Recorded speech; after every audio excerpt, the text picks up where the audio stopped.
The morning sun painted the endless cornfields of New Kansas in golden light as Jake Miller walked between the tall green stalks.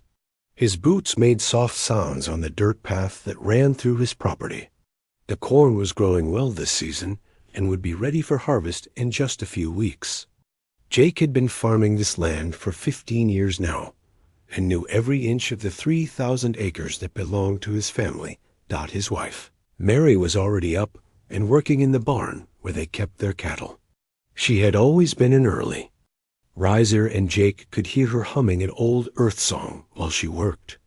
Their son Danny was probably still asleep in the house since he did not have to help with the morning chores until after breakfast.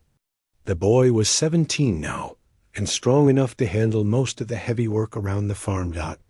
Jake stopped walking and pulled out a small device to check the moisture levels in the soil. Everything looked good, and the automatic irrigation system was working perfectly. He had installed the system himself 3 years ago, and it had made farming much easier. The device showed that Section 7 needed a little more water, but that was normal for this time of year. The sky above was clear blue, with just a few white clouds drifting slowly across it. New Kansas had 2 suns, but the second one was much smaller and only added a little extra warmth during the day. Jake had grown up on Earth where there was only one sun, and it had taken him some time to get used to the way shadows looked different here. He walked back toward the farmhouse, where Mary would soon be making breakfast. The house was not very big, but it was comfortable and had everything they needed. Jake had built most of it himself, using local wood and stone. The walls were thick enough to keep the house cool during the hot summer days and warm during the cold winter nights. As he got closer to the house, Jake heard the sound of engines coming from somewhere far away. He looked up at the sky, but could not see anything yet. The sound was getting louder, though, and it did not sound like the small aircraft that sometimes flew over their farm. This sounded much bigger, and there seemed to be more than one of them. Mary came out of the barn and looked up at the sky, too. She had heard the sound as well, and her face showed that she was worried. Danny appeared at the front door of the house, still wearing his sleeping clothes, but wide awake now. The sound of the engines was getting very loud, and they could feel vibrations in the ground under their feet. Then they saw them. Huge ships were coming down through the clouds, and they were bigger than anything Jake had ever seen before. Each ship was easily the size of a small city, and they moved slowly through the air without making any visible effort. The ships were dark gray in color and had strange markings on their sides. There were at least 6 of them that Jake could count, and more might be hidden behind the clouds. The ships stopped moving downward when they were still high up in the sky, but low enough that they blocked out much of the sunlight. The shadows they cast covered Jake's entire farm and stretched far beyond it in all directions. The temperature dropped several degrees as the shade fell across the land. Jake felt his heart beating faster as he watched the alien ships hover above his farm. He had heard stories about other worlds where aliens had come down from space, but he had never expected it to happen here on New Kansas. This was supposed to be a quiet farming world where nothing exciting ever happened. One of the ships began to descend again and came down until it was floating just a few hundred feet above the cornfields. Jake could see details on the bottom of the ship now, and there were many small openings that might be weapons or sensors. The ship was making a low humming sound that seemed to come from everywhere at once. A beam of light shot down from the ship and created a bright circle on the ground near where Jake was standing. The light was not hot, but it made his skin tingle slightly. Then a voice began to speak, and Jake realized that the aliens were using some kind of translation device because he could understand every word, even though the voice sounded strange. In mechanical dot, the voice said that the ships belonged to something called the Corvani Empire, and that they had come to claim this world for their own use. The voice explained that all humans living on New Kansas had exactly 1 hour to gather their belongings and report to designated collection points where they would be transported off the planet.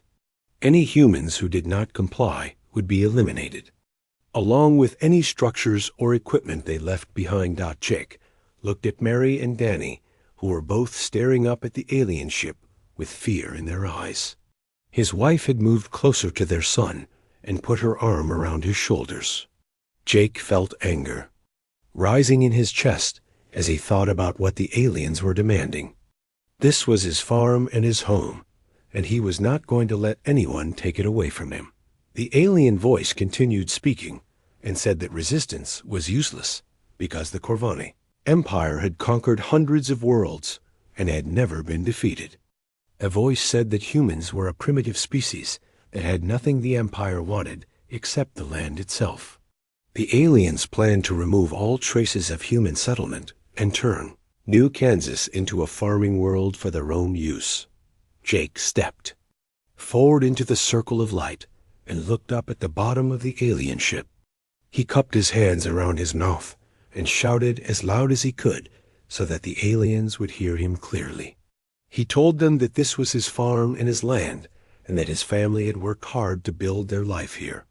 He said that he was not going to leave, and that if they wanted his farm, they would have to take it from him by force. The alien voice was quiet for a moment, and then it began to laugh. The sound was harsh and unpleasant, and seemed to come from all of the ships at once. The voice said that one human farmer could not possibly stand against the might of the Corvani Empire, and that Jake's defiance was both foolish and amusing. The voice said that Jake had just made his own death certain, and that his family would suffer the same fate for his stubbornness. Jake did not back down or show any fear, even though his heart was pounding hard in his chest. He had made his decision, and he was going to stick with it, no matter what happened next. The alien laughter stopped suddenly, and the voice from the ships became cold and threatening. The voice told Jake that he had exactly 10 minutes to change his mind before they would demonstrate what happened to humans who refused to obey the Corvani Empire.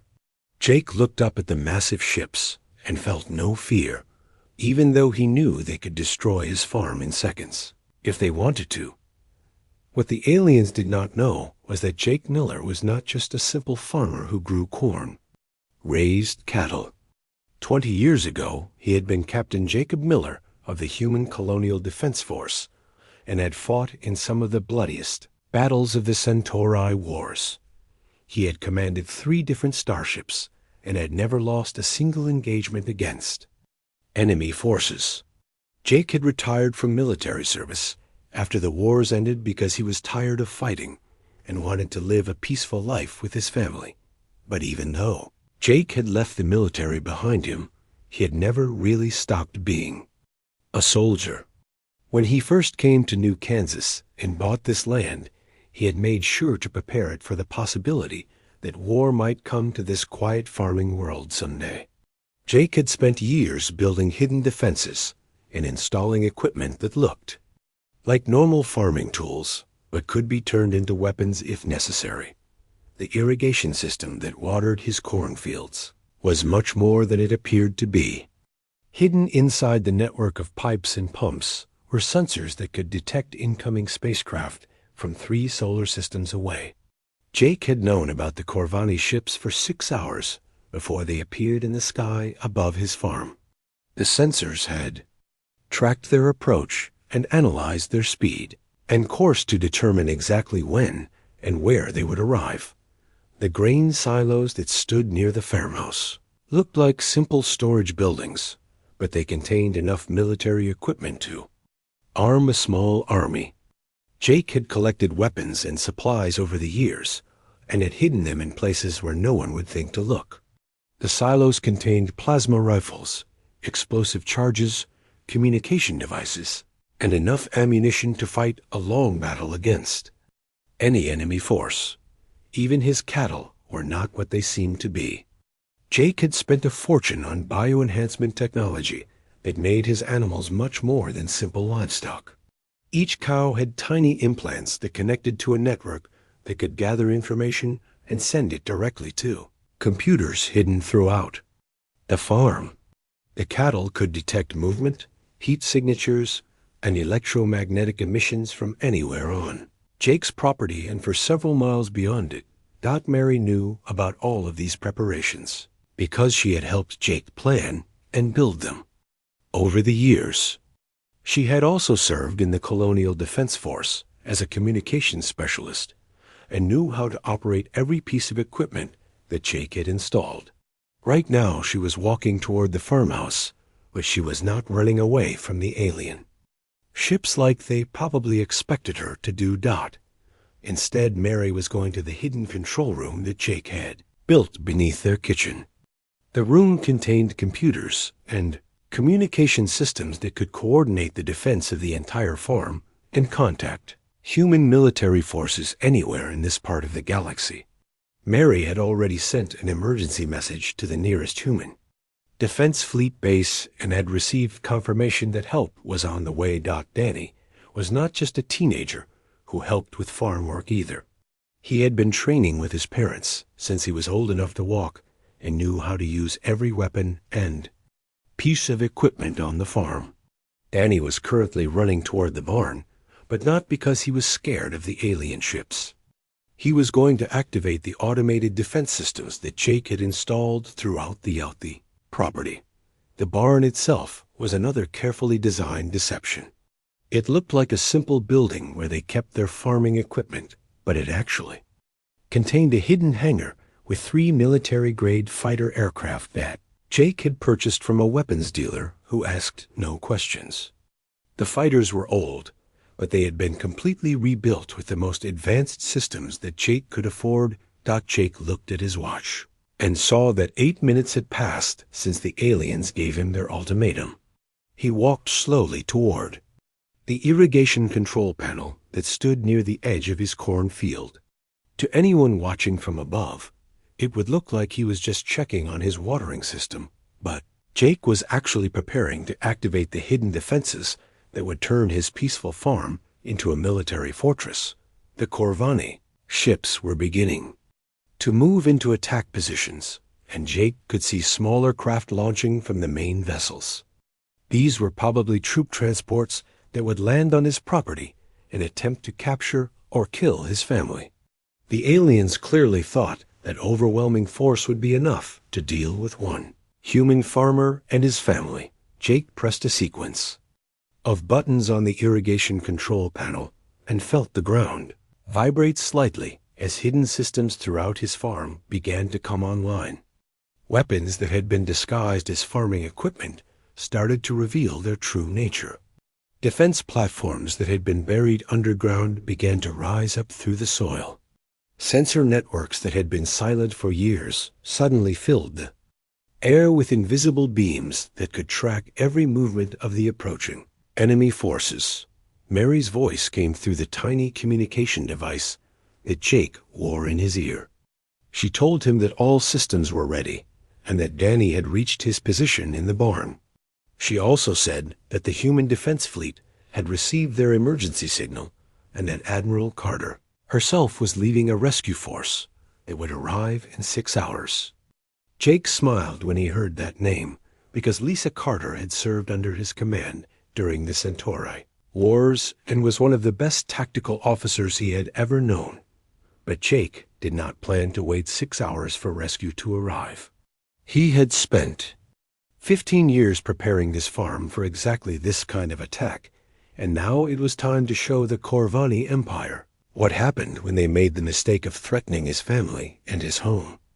The aliens thought they were attacking a defenseless farming settlement, but they were actually about to assault a fortress that had been designed and built by one of humanity's greatest military minds.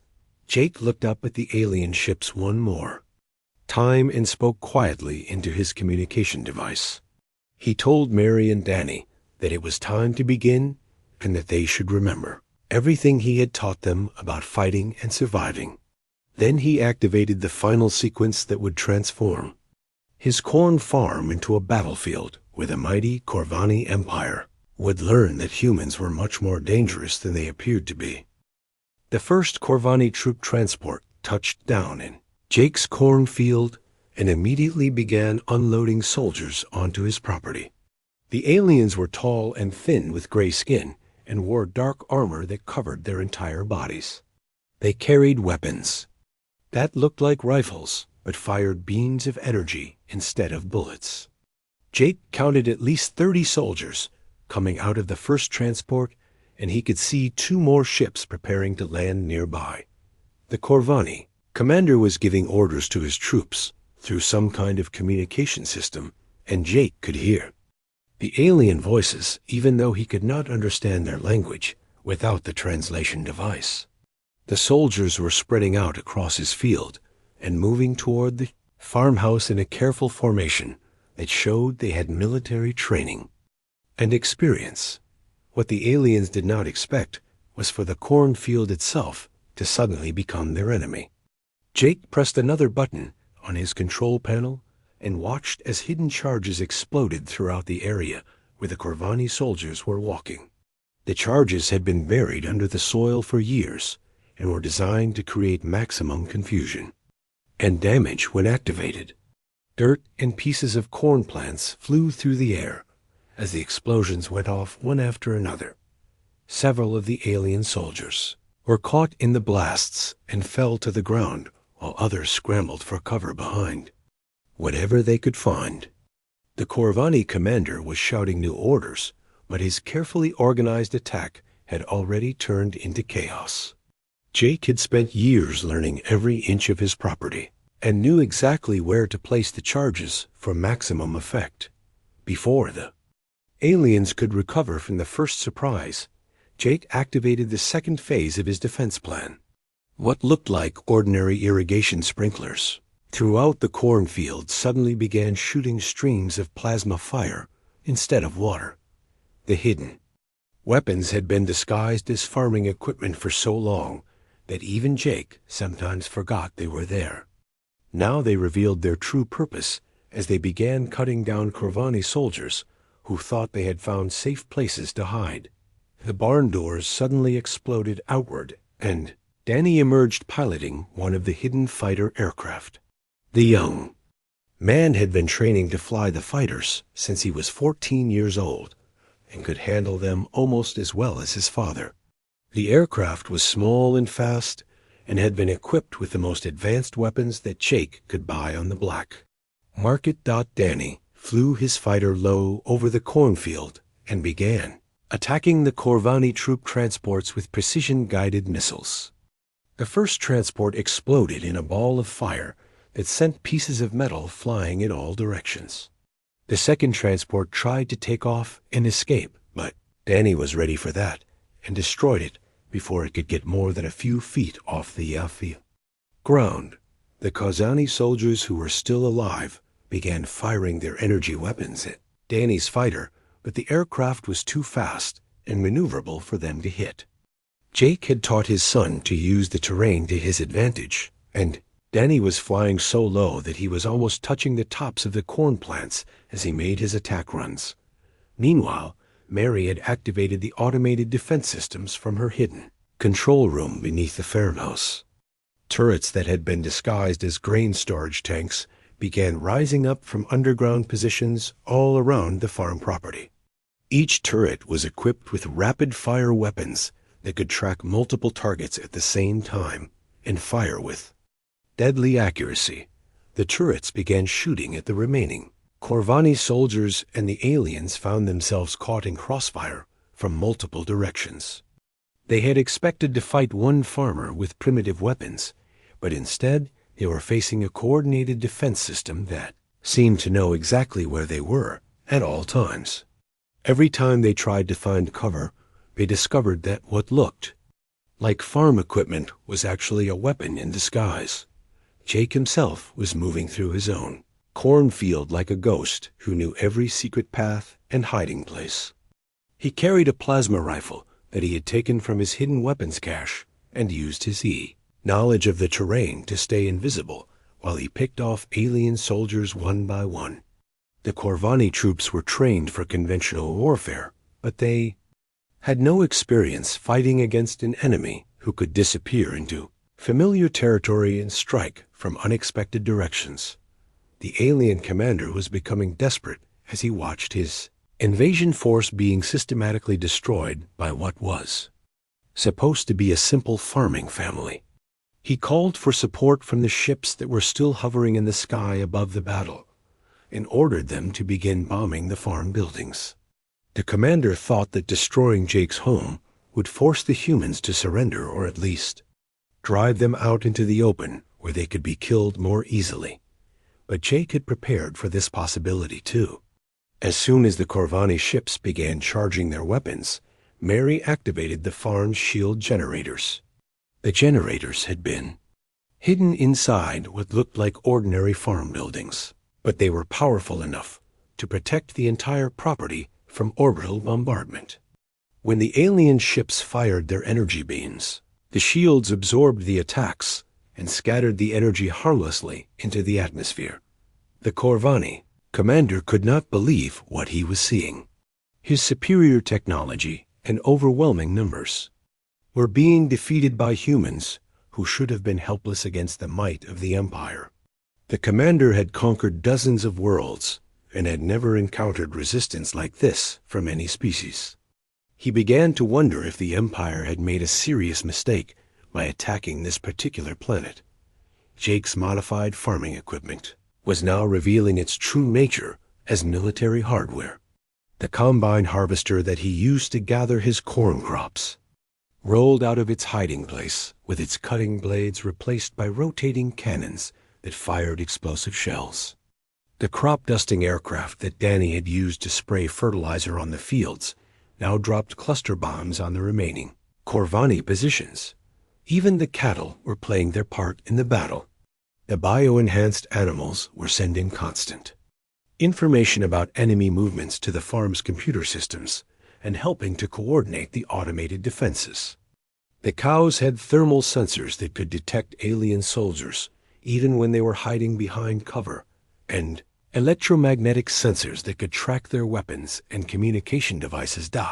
As the sun began to set over New Kansas, the Corvani invasion force had been reduced from over 100 soldiers to less than 20. The aliens were trapped in a shrinking area of the cornfield with automated weapons shooting at them from all directions, and no way to call for reinforcement or escape. Their mighty empire was being humiliated by a single human family on a remote farming world. The stars were beginning to appear in the darkening sky when Jake heard the familiar sound of human spacecraft engines approaching New Kansas. He looked up from his position behind a damaged irrigation pipe and saw the sleek shapes of human defense fleet ships dropping out of hyperspace. The lead ship was much larger than the others, and Jake recognized it immediately as a heavy cruiser that could carry enough firepower to destroy an entire planet if necessary.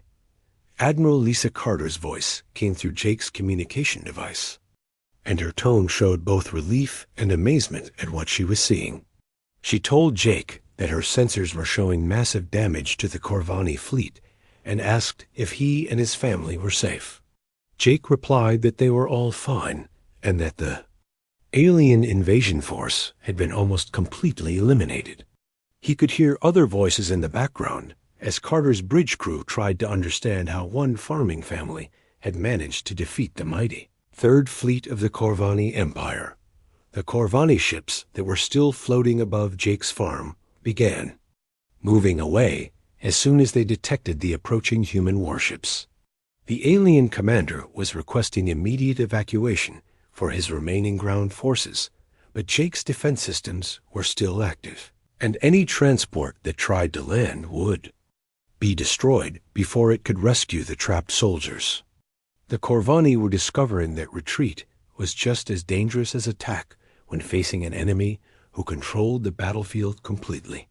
Admiral Carter's fleet took up positions around the Corvani ships and demanded their immediate surrender. The alien commander refused and ordered his vessels to prepare for combat, even though his force was outnumbered and had already suffered severe losses. Carter gave the Corvani ships exactly 5 minutes to begin withdrawing from the New Kansas system or face complete destruction by her superior firepower. while the two fleets faced each other in space. Jake was dealing with the last few Corvani soldiers who were still hiding in his cornfield.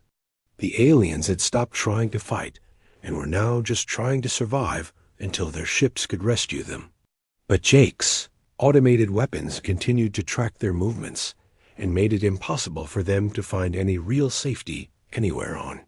His property Mary emerged from the farmhouse carrying a portable communication unit that could broadcast on multiple frequencies at the same time. She had been monitoring Corvani military channels and had discovered something that would change everything about this battle.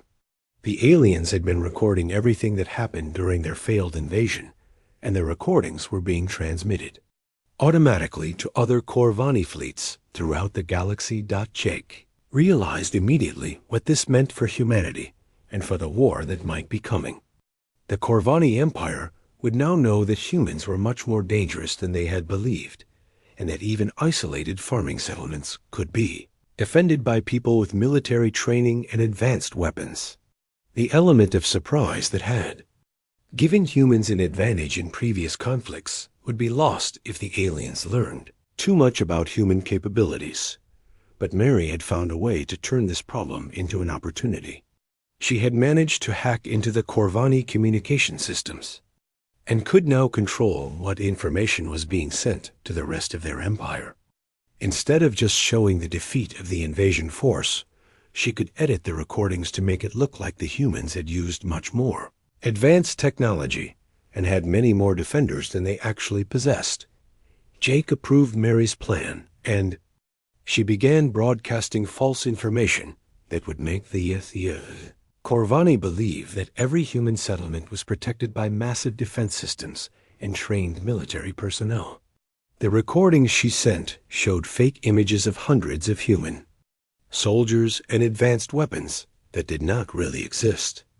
She made it look like Jake's farm was just one small part of a huge network of fortified positions that covered the entire planet.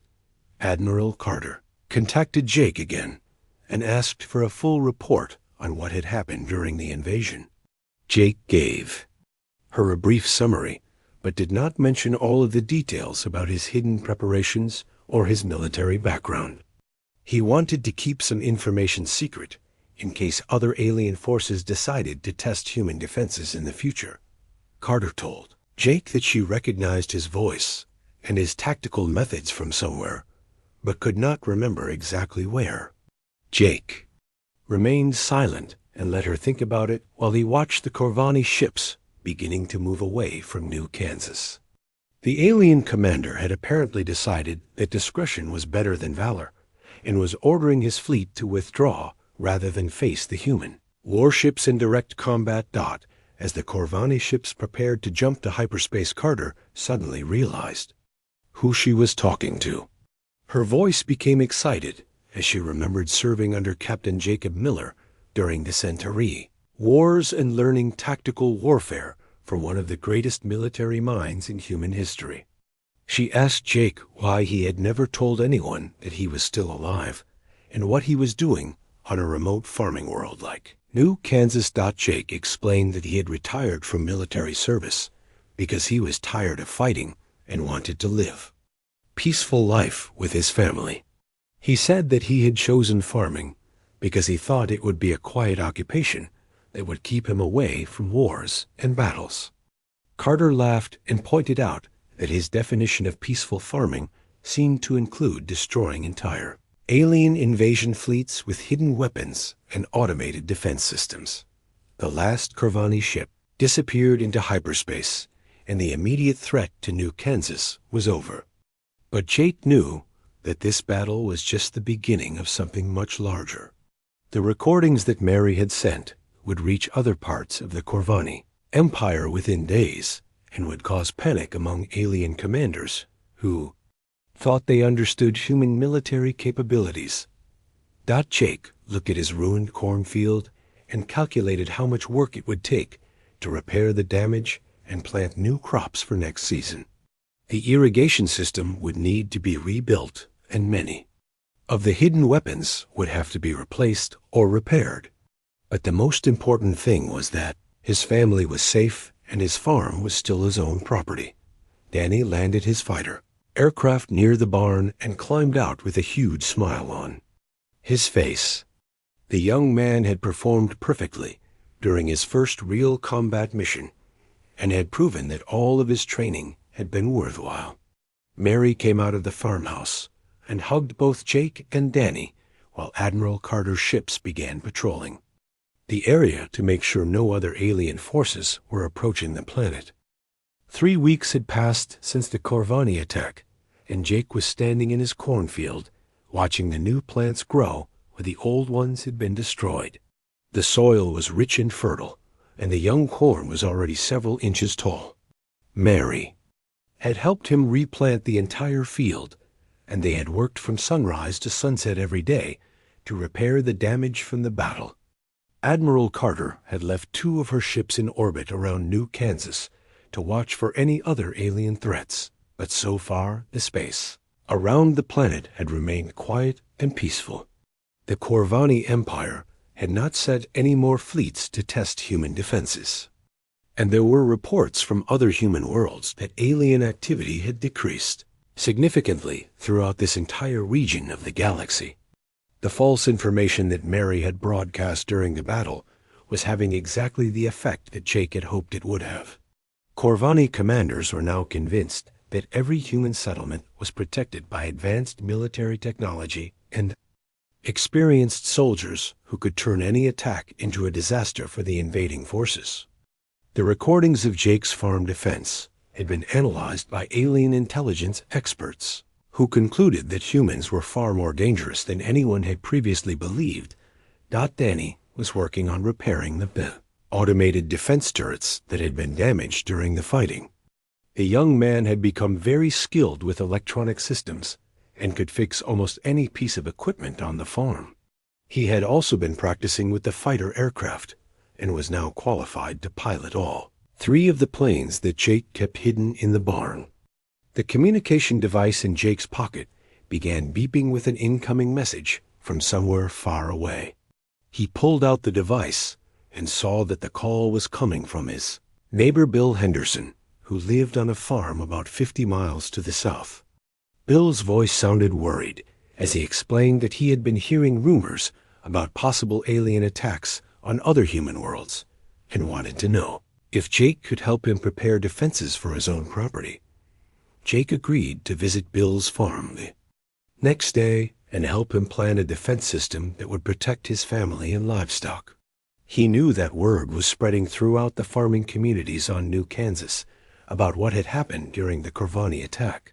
Many of the farmers were former military personnel who had retired to agricultural work just like Jake had done, and they were all beginning to realize that their peaceful retirement might not last much longer. Over the following months, Jake found himself traveling all over New Kansas to help other farmers prepare their properties for possible alien invasions. He taught them how to disguise weapons as farming equipment and how to build hidden bunkers and communication systems. Most of the farmers were quick learners because they had military backgrounds and understood the importance of being ready for combat, even when living in peaceful agricultural communities. Mary became the coordinator for a network of communication systems that connected all of the farms on New Kansas and could relay information about threats anywhere on the planet within minutes. She also helped other farming families learn how to hack into alien communication networks and spread false information about human defensive capabilities. Danny started a training program for the children of farming families and taught them how to operate aircraft and ground vehicles that could be converted into military equipment when necessary. The young people learned quickly and were soon as skilled as many professional soldiers in handling weapons in tactical situations. The Corvani Empire was becoming increasingly cautious about attacking human settlements as reports continued to reach their high command about the devastating defeat of the Third Fleet.